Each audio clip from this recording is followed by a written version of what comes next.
मित्रों, आपको पुस्तक जीवन साधना प्रयोग और सिद्धियां, लेखक श्री राम शर्मा आचार्य, पृष्ठ 63 से पढ़कर सुनाते हैं।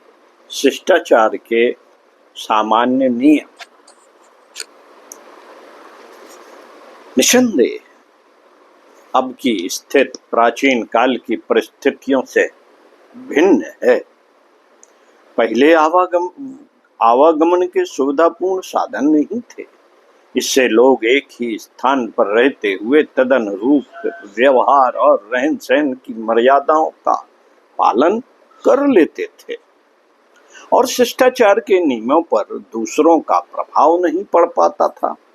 अब सड़कों, रेल, मोटरों, जहाज, वायुयान आदि साधनों की प्रगति से संसार भर के लोगों का हर जगह आना जाना संभव हो गया है। इस कारण यात्रा, पर्यटन, लेन देन और पारस्परिक व्यवहार भी बहुत बढ़ा है।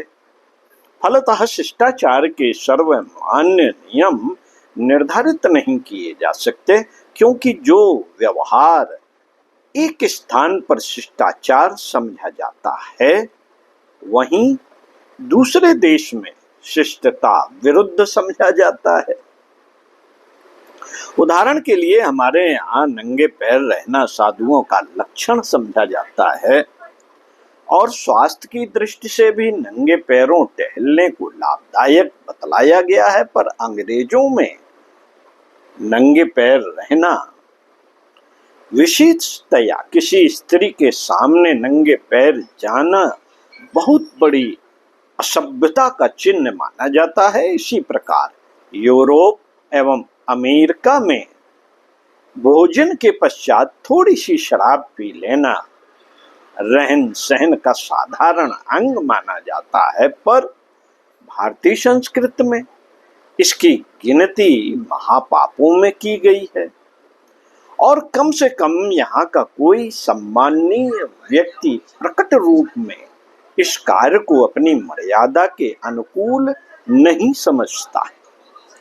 फिर भी भारतीय संस्कृति के आदर्शों के अनुरूप पिछली शताब्दियों में संसार की विभिन्न सभ्यताओं के निकट आने पर कुछ ऐसी सर्वमान्य मर्यादाएं निकल आई हैं जिनका सर्वत्र निर्वाह किया जा सकता है। इन मर्यादाओं का सर्वत्र पालन किया जाना चाहिए।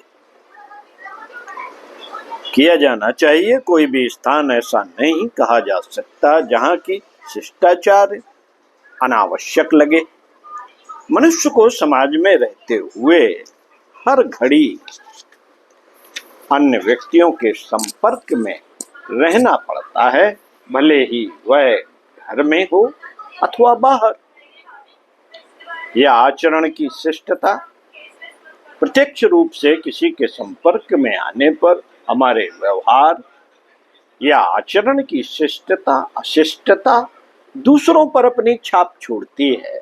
किसी प्रकार संपर्क या निकटता न रहने पर भी कई कृत्य ऐसे हो जाते हैं जिनका दूसरों पर प्रभाव पड़ता है और वे अनजाने ही हमारे प्रति बुरी धारणा बना लेते हैं। जैसे राह चलते हुए किसी ने केला खाया और खाकर छिलका वहीं फेंक दिया। उसी रास्ते पर चलने वाले दूसरे किसी व्यक्ति का पैर उस छिलके पर पड़ा और वह फिसल कर गिर गया, तो उसे जो पीड़ा या कष्ट पहुंचा, उसके लिए छिलका फेंकने वाला दोषी है। वैसे भी सार्वजनिक स्थानों पर गंदगी फैलाना अनागरिकता की निशानी है। उदाहरण का अर्थ यहाँ इतना भर है कि हमारा आचरण भले ही किसी के प्रति न किया गया हो, दूसरों को अनिवार्य रूप से प्रभावित करता है। अतः शिष्टता और शालीनता की मर्यादाओं, नियमों का प्रत्येक परिस्थितियों में पालन करना चाहिए। शिष्टता और शालीनता हमारे छोटे छोटे क्रियाकलापों से व्यक्त होती है।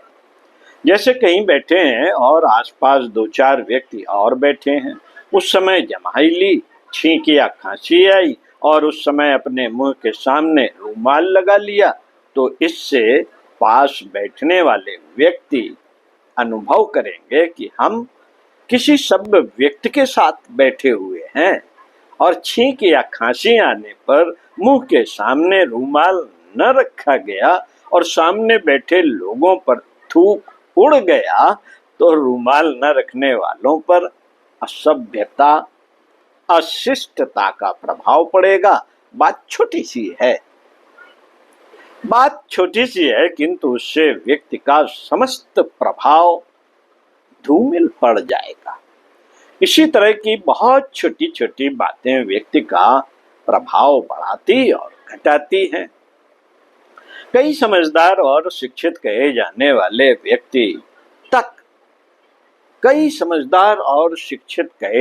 वाले व्यक्ति तक उन छोटी छोटी बातों को भूल जाते हैं या इन पर ध्यान देना आवश्यक नहीं समझते। जैसे घर में कोई आया हुआ हो तो उस समय भी बहुत से लोग अपने बच्चों, आश्रितों या नौकरों को डांटने फटकारने लगते हैं। उन्हें इसी में अपनी शान बढ़ती अनुभव होती है। बहुत से व्यक्ति अपने घर आए व्यक्ति से स्नेह पूर्वक बातचीत तो करते हैं, कुशल क्षेम भी पूछते हैं, पर उनके बैठने उठने का ढंग इतना बेहुदा होता है कि लगता है वे अतिथि को अपने से काफी छोटा और हीन समझ रहे हों। भले ही उनके मन में ऐसी कोई बात ना हो, परंतु शिष्टाचार के असामान्य ज्ञान का अभाव अतिथि के मन में अच्छा प्रभाव नहीं छोड़ता। कभी कभी सहानुभूति व्यक्त करने का ढंग भी इसी प्रकार का हो जाता है कि उससे सामने वालों को सांत्वना, सहयोग मिलने की अपेक्षा उसका अनिष्ट ही ज्यादा होता है।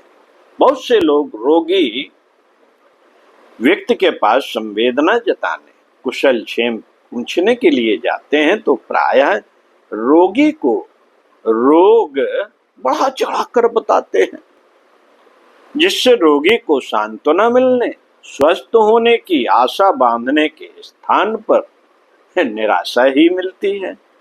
व्यवहार में ही नहीं, बातचीत और रहन सहन में भी शिष्टता, शालीनता का ध्यान रखना चाहिए। घनिष्ठ मित्र हो अथवा सर्वथा अपरिचित व्यक्ति, बातचीत में सभ्य जनोचित मर्यादाओं का तो ध्यान रखना ही चाहिए। बहुत से लोगों को बातचीत में तकिया कलाम, किसी शब्द को बार बार दोहराने की आदत पड़ जाती है। कई व्यक्ति बात करते करते बीच बीच में गालियां, अपशब्दों का भी प्रयोग करते जाते हैं। बहुधा इस प्रकार की त्रुटियां आदत में इस कदर शुमार हो जाती हैं कि कब वे त्रुटियां हो जाती हैं इसका पता भी नहीं चलता। सुनने वालों को भी इसमें बुरा लगता है और कहने वाले का भी जब इस पर ध्यान जाता है तो उसे भी लज्जा और संकोच का अनुभव होता है। बातचीत में होने वाली इस प्रकार की त्रुटियां अभ्यास द्वारा रोकी जानी चाहिए और बात करते समय दूसरों के प्रति सम्मान व्यक्त करना चाहिए। इसी प्रकार किसी की बातों में हस्तक्षेप करना, सामने वालों की बात अधूरी काट कर अपनी बात कहने लगना सामान्य शिष्टाचार के विरुद्ध है। ऐसा करने पर जिनसे बात की जा रही है वे सोचने लगते हैं कि यह व्यक्ति कितना घटिया और अशिष्ट है, कितना अशिष्ट है। इसे लोग अपने सम्मान के विरुद्ध समझते हैं, कितना अशिष्ट है। स्वयं अपनी बात को किसी के द्वारा काटने पर कितना बुरा लगता है, इसे लोग अपने सम्मान के विरुद्ध समझते हैं। किंतु वह लोग जब दूसरों की बात काटकर अपनी कहने लगते हैं तो उन्हें दूसरों की भावना का जरा भी ख्याल नहीं रखता। इसी प्रकार खान पान, वेशभूषा, चलने खड़े होने, बैठने उठने और कहीं आने जाने में शिष्टाचार बरतना आवश्यक है। शिष्टता व्यक्ति के अंग अंग और छोटे से छोटे कार्यों में व्यक्त होनी चाहिए, अर्थात क्षण क्षण शिष्टाचार का ध्यान रखना चाहिए। मानवीय सभ्यता के स्तर को बनाए रखने का उत्तरदायित्व हम कितनी कुशलता के साथ निभा रहे हैं, यह हमारे आचरण और व्यवहार में बरते गए शिष्टाचार से ही जाना जा सकता है। लेकिन शिष्टाचार की कोई सर्वांगपूर्ण परिभाषा नहीं की जा सकती, क्योंकि उसका क्षेत्र बहुत व्यापक है। वह व्यक्ति द्वारा प्रतिपल होने वाली क्रियाओं का नियमन करता है और उसके स्वरूप का निर्धारण करता है। फिर भी उस संबंध में यह मानकर चला जा सकता है कि दूसरों के द्वारा हम जिस प्रकार सम्मान प्राप्त करना चाहते हैं, उसी प्रकार दूसरों के प्रति स्वयं भी व्यवहार करना चाहिए।